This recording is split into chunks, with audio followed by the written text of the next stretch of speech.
kids deserve a happy and healthy life. We all want the best for our kids. We want to provide a safe, happy home for them. But did you know that the majority of childhood injuries actually happen at home? It's easy to assume that your kids are safe in your own home, but it can be a very dangerous place. Each room can be a minefield for burns and other injuries. So let's take a look around the home to identify the potential dangers and how to keep your kids safe. It's not surprising that most childhood injuries in the home occur in the kitchen. So, if possible, it's best to keep them out of the kitchen while you're preparing food and drinks. Most of us enjoy a cuppa at home, but hot drinks cause many serious burn injuries to children. Kids can accidentally knock the cup out of your hand or pull it off the table in a split second. So always place it out of reach of children. And never carry a hot beverage and your child at the same time. Even walking around the house with a cuppa can be dangerous when kids are around. So it's best to sit down, or even better, wait until they're not around. The kitchen kettle is another potential danger. To avoid scalds and head injuries, make sure kids can't pull the hot kettle on top of themselves, and push cords to the back of the bench away from little hands.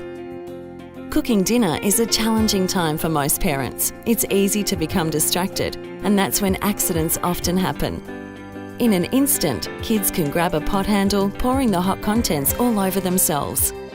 They also don't realise that the stovetop is hot and put their hands directly onto the hot plate.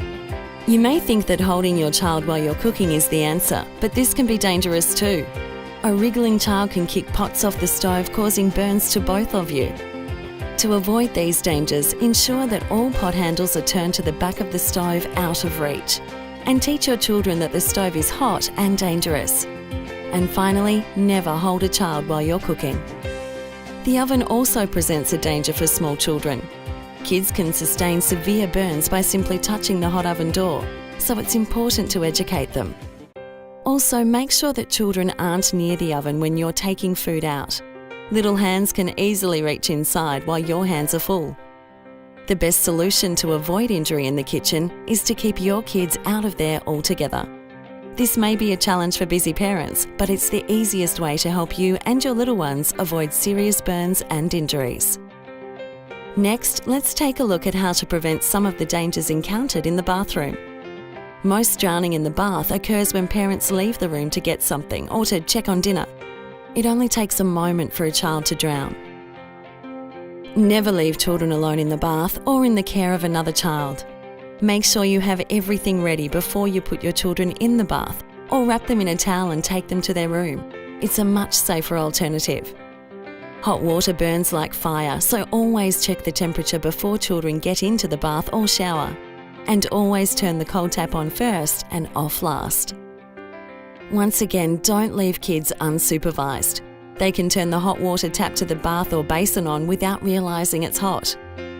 You can use tap covers on standard taps to prevent kids from turning them on. With mixer taps, kids often don't know which direction is hot. A plumber can install a tempering valve on your hot water system so you can set the temperature well below boiling point.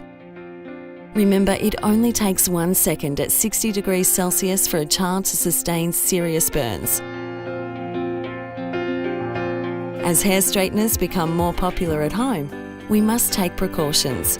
Kids can stand on them, try to use them, or grab the hot part of the straightener with their hands. To prevent this from happening, keep your hair straightener out of reach at all times. Never leave it on the floor, and most importantly, teach your children that it's very hot and dangerous.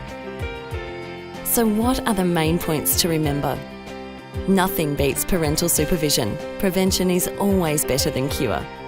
Every year in Queensland, 1,500 children are hospitalised with a burn injury. So what should you do if your child is burned? If you only remember one thing, remember this. Treat the burn immediately with cold running water for 20 minutes, not ice. Here's what to do. Immediately remove any clothing or jewellery in the burnt area. Cool the burn under cold running tap water for 20 minutes. This will improve healing and reduce scarring. Protect the burn by covering it loosely with cling wrap or a clean cloth. Seek medical attention for all burns to children. Remember, you can apply first aid up to 3 hours after the injury and it will still be effective. We hope this presentation will help you keep your precious little ones happy and safe in your own home. To find out more about treating burns and preventing injuries, visit coolburns.com.au.